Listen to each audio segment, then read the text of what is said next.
ABP माझा, उघडा डोळे बघा नीट. आणि यानंतर आपण थेट राष्ट्रवादीचे प्रदेशाध्यक्ष जयंत पाटील यांच्या पत्रकार परिषदेत जाऊया. मराठीमध्ये सांगू शकाल की गेले 2 दिवस एनसीपीच्या 2 प्रमुख मंत्र्यांवर आरोप प्रत्यारोप होत आहेत. धनंजय मुंडे यांच्यावर लैंगिक शोषणाचा आरोप झालाय तर नवाब मलिक यांच्या जावाला अटक करण्यात आली आहे. धनंजय मुंडेंच्या वर झालेल्या आरोपाबाबत मी काल बोललेलो आहे. एका व्यक्तीने त्यांच्याबद्दल महिलेने त्यांच्याबद्दल तक्रार केलेली आहे. त्याचा शहानिशा केल्याशिवाय त्याच्या निष्कर्षाप्रत येणं योग्य होणार नाही आणि मला खात्री आहे की ज्यांच्याकडे ही तक्रार करण्यात आली आहे ते त्याचा शहानिशा करत आहेत. त्यामुळं आम्ही त्यात कोणताही हस्तक्षेप करणार नाही. ज्या पद्धतीने तक्रार करण्यात आली आहे त्यावर श्री धनंजय मुंडे यांनी आपलं स्पष्टीकरण दिलेलं आहे. यासाठी त्यांनी हायकोर्टात मुंबईला देखील यापूर्वीच काही महिन्याआधी आपला अर्ज देखील सादर केलेला आहे आणि त्यामुळं त्याची यथोचित अशी आवश्यक ती माहिती ज्यांच्याकडे तक्रार झाली आहे ती घेतील. जर आवश्यकता वाटली तर पुढची पावलं ते टाकतील. भाजपनं मात्र त्यांच्या राजीनाम्याची मागणी केली चंद्रकांत दादांनी काल त्या संदर्भात. भारतीय जनता पक्ष विरोधी पक्ष आहे, त्यांचं ते काम आहे, पण त्यांच्या वेगळे नेते वेगळ्या पद्धतीच्या मागण्या करतायत आणि वेगळ्या पद्धतीच्या मागण्या करतायत. काही नेते समंजस आहेत, ते अतिशय सावधतेनं आपली भूमिका मांडतायत. चंद्रकांत दादा कशा भूमिका मांडतात हे सर्वांनाच माहिती आहे, त्यामुळे त्यावर जास्त बोलण्याची काही आवश्यकता नाही. सर, एक मुद्दा समोर येताना दिसतोय की मंत्रिमंडळामध्ये फेरबदल होण्याची चिन्ह दिसतात की काय राष्ट्रवादीची भूमिका आहे? असं आहे की मंत्रिमंडळामध्ये फेरबदल होण्याची आवश्यकता नाही आहे. सध्या तशी काही परिस्थिती नाही आहे आणि या परिस्थितीचा योग्य तो आढावा योग्य त्या स्तरावर घेण्यात येईल. सर, नवाब मलिक यांचे जे जावई आहेत त्यांना देखील ड्रग्ज प्रकरणात काल अटक करण्यात आलेली आहे आणि भाजपाने त्यांच्या पण राजीनाम्याची मागणी केली आहे. असं आहे की जावयाने काही एखादा गुन्हा केलेला असेल तर त्याची चौकशी झाली पाहिजे आणि मला वाटतं की त्यांना अटक करण्यात आलेली आहे. कोणत्या बेसिसवर केली आहे माहीत नाही, पण त्यांच्या अटकेत एक तरी सर्वांच्याच लक्षात यायला पाहिजे की सरकारी हस्तक्षेप या कोणत्याही कामात होत नाही. त्यांना अटक झालेली आहे ती कोणत्या कारणास्तव झालेली आहे आणि त्याची इन्व्हेस्टिगेशन्स काय आहेत याची माझ्याकडं माहिती नाही आहे. पण नवाब मलिक यांचे जावई असून देखील त्यांना अरेस्ट झालेली आहे आणि ज्यांनी जे इन्व्हेस्टिगेशन करतायत ते त्याचं योग्य त्या पद्धतीनं त्याचं काम करतील. त्यात सरकारी हस्तक्षेप होण्याचा प्रश्न नाही. कोणाची तरी जावई आहेत म्हणून सासऱ्याने काही हे करावं असं मला वाटत नाही. जावयाचा वेगळी फॅमिली आहे ती, त्यांनी काही जर चूक केली असेल गुन्हा केला असेल तर योग्य त्या पद्धतीनं त्या बाबतीत कारवाई होईल. सर, पण आपण काय बघतो की एका मागोमाग एक राष्ट्रवादीचे 2 मंत्री जे आहेत ते अडचणीत आलेले आहेत. हे राजकारण वाटत आहे का की ज्या पद्धतीने राष्ट्रवादीचे जे नेते आहेत ते अडचणीत येतात? असं आहे की मी याच्या बाबतीत कोणती कॉमेंट करणार नाही, कारण दोन्ही या पोलिसांच्याकडे गेलेले विषय आहेत आणि आम्हाला पोलिसांच्यावर कोणताही दबाव आणायचा नाही. निरपेक्ष पद्धतीने चौकशी व्हावी दोन्ही प्रकरणात अशीच आमची अपेक्षा आहे. पण मग दोघांचे राजीनामे घेणार किंवा काय होणार किंवा पक्ष त्यांच्याकडनं त्यांची भूमिका मागणार का? मला वाटतं की नवाब मलिक यांच्या बाबतीत जावयाने केलेली एखादी चूक असेल, केली आहे की नाही ते माहीत नाही, ते चौकशीच्या दरम्यान कळेल. तर मला वाटतं त्याचं सासऱ्याने म्हणजे सासऱ्यावर परिणाम होण्याची आवश्यकता आहे असं मला वाटत नाही. सगळ्यात महत्त्वाचं म्हणजे धनंजय मुंडेंच्या बाबतीत मी आपणाला सांगितलेलं आहे की धनंजय मुंडेंच्या बाबतीत जो अर्ज त्या महिलेने केलेला आहे त्याची साधारणपणाने प्राथमिक माहिती घेऊन आवश्यक त्या गोष्टी होतील असं मला वाटतंय आणि त्या बाबतीत सरकार कोणताही या दोन्ही प्रकरणात हस्तक्षेप करत नाही, केलेला नाही हेच यातून स्पष्ट होतं. पण सर, केंद्र सरकार जे आहे, केंद्र सरकारच्या ज्या एजन्सीज आहे, एनसीबी असेल, ईडी असेल, कुठतरी महाविकास आघाडीचे जे नेते आहेत त्यांनाच टार्गेट करण्याचा प्रयत्न करतात किंवा त्यांच्या, कारण की संजय राऊत यांच्या पत्नीला नोटीस पाठवण्यात आली ईडीकडून. आता नवाब भाईंच्या जावयाला अशा पद्धतीने अडकवायचा प्रयत्न. तुम्हाला वाटतं अशा पद्धतीने कुठतरी केंद्र सरकार दबावाचं राजकारण करतं? नाही, आता दिल्लीत बसलेले केंद्र सरकार हे सतत आपल्या विरोधकांनाच नामोहरम करण्यासाठी या सर्व यंत्रणा वापरते, हे भारत नाही जग जाहीर आहे आणि सर्वांनाच माहिती आहे. त्यामुळं अशा केलेल्या कारवाईंवर लोकही आता विश्वास ठेवत नाहीत. लोकांना त्यात काहीतरी काळबेर आहे, आज देशातल्या जनतेलाही कळायला लागले. त्यामुळं आता ईडीने केलेली कारवाई किंवा इन्कम टॅक्सच्या झालेल्या धाडी या फक्त राजकीय अभिनिवेशातून होत आहेत आणि विरोधकांना त्रास देण्याचाच याच्यात प्रयत्न आहे, असा त्याचा भाग आहे. आणि लोकांना सुदैवाने देशातल्याही कळायला लागले की दिल्लीचं मोदी सरकार हे अशाच यंत्रणा या आपल्या विरोधकांना नामोहरम करण्यासाठी वापरते. सर, एक पंकजा मुंडेंचा राष्ट्रवादी प्रवेश होण्याची चिन्ह दिसतात. असं पंकजा मुंडे राष्ट्रवादी देणार असे देखील चर्चा खूप मोठ्या प्रमाणात राजकारणात रंगली आहे.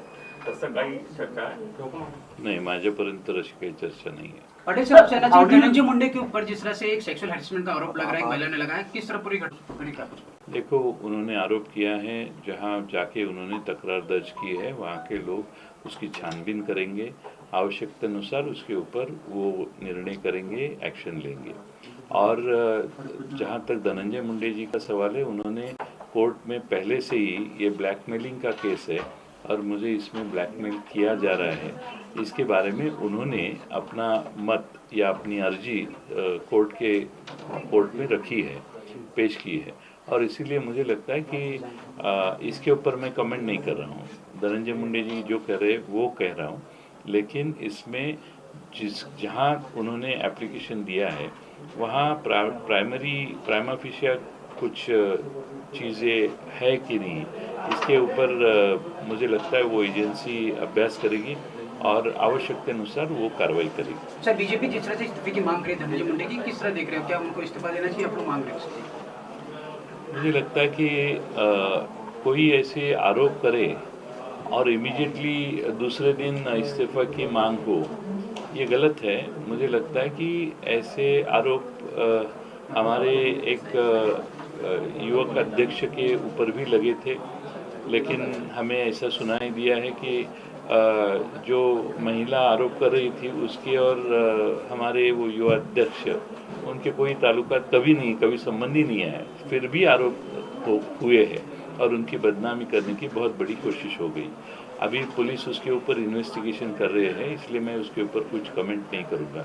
लेकिन वैसे ही हमारे धनंजय मुंडे जी के ऊपर जो आरोप है उसके ऊपर उसमें सच क्या है, उनके कुछ ताल्लुकात थे, संबंध थे या नहीं, इसके ऊपर थोड़ी तो इन्फॉर्मेशन जो एजेंसी इसमें जांच करेगी या इसमें कुछ इन्फॉर्मेशन लेने की कोशिश करेगी, उनको अगर उसमें कुछ बेस लगा तो उसके ऊपर एक्शन होने ही वाली है. अगर वो बेसलेस है तो शायद उसमें एक्शन करने की कोई ज़रूरत नहीं है, क्योंकि ऐसे ये ब्लैकमेलिंग हो रहा है, ये धनंजय मुंडे ने प्राइवेट में नहीं कहा, पब्लिकली नहीं कहा, कोर्ट में जाके भी कहा है कि बार बार ये मुझे तकलीफ दे रही है. So do you feel there is a vendetta politics being employed by the center, considering so many arrests being made now, Samir Khan, the son-in-law, as well as with what happened with the wife of Sanjay Raut as well? Yes, it is very unfortunate, but in India people by now know that all the central agencies are being used against the opponents in India. And in Maharashtra there have been these 2-3 cases where people know that there is nothing, but still government of India's agencies are after them. So I think whatever arrest has happened, we will say that let them investigate. We feel that the person come out innocently, his innocence will be proven. But he is son-in-law of Mr. Nawab Malik. So son-in-law has made any mistake or not, that is under investigation. They will find it about it. We have no objection to that. But it doesn't affect Mr. Nawab Malik because it is a different family. Sir, but opposition, BJP has demanded for resignations of both Nawab Malik as well as Dhananjay Munde. What will be NCP's stand now? See, we want to take any decision based on facts. So since somebody is making allegation, somebody is arrested, we don't know whether it is a vendetta politics played by Government of Indian central agencies or not. But it doesn't mean that immediately we should run after and we should start giving resignations. We will see. There is a time will decide whether there is a mistake on anybody's part or not, and then based on that we will take appropriate decisions. Sir Sambhajinagar महाविकास आघाडीत मध्ये नामांतरावरून तो काल देखील CM म्हणून tweet केलं की उस्मानाबाद धाराशिव असा शब्द वापरला. त्याला काँग्रेसचा देखील याला विरोध आहे. राष्ट्रवादीची काय भूमिका आहे? असं आहे की शिवसेनेची मतं पूर्वीपासून आहेत, त्यांची मतं पूर्वीपासून आहेत हे आम्हाला माहिती आहे. त्यामुळं आमची भूमिका, त्यांची भूमिका, काँग्रेसची भूमिका या ज्या त्या ठिकाणी आहेत. आम्ही सरकारमध्ये एकत्रित आलेलो आहे, ते कॉमन मिनिमम प्रोग्रामवर आलेलो आहे. त्यावेळी त्यात कोणी कुठलं नाव सोडायचं आणि कोणी कुठलं नाव धरायचं याच्यावर चर्चा झालेली नाही. ते ज्याचे त्याचे प्रोग्राम्स आहेत, ज्याचे त्याचे इश्यूज आहेत, जे त्यांनी पूर्वीपासून शिवसेना तर संभाजीनगर, धाराशिव हे गेले अनेक वर्ष त्या दोन्ही शहरांचा उल्लेख ते तसे करतायत. त्यात विशेष काय आहे? पण आता ते मुख्यमंत्री आहेत आणि अशा प्रकारे नाही, असं आहे की ते मुख्यमंत्री झाले म्हणजे त्यांनी त्यांची मतं सोडावीत आणि बदलावीत असा काही भाग नाही आहे.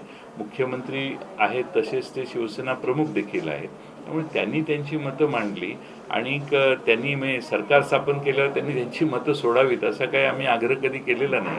त्यांची मतं त्यांच्या जागी आहेत, ते त्यांची मतं मांडू शकतात. त्यांच्या मताला तुम्ही सहमत आहात का? सहमत कोण कोणाशी आहे या बाबतीत आपण जास्त संशोधन करावं असं मला वाटत नाही.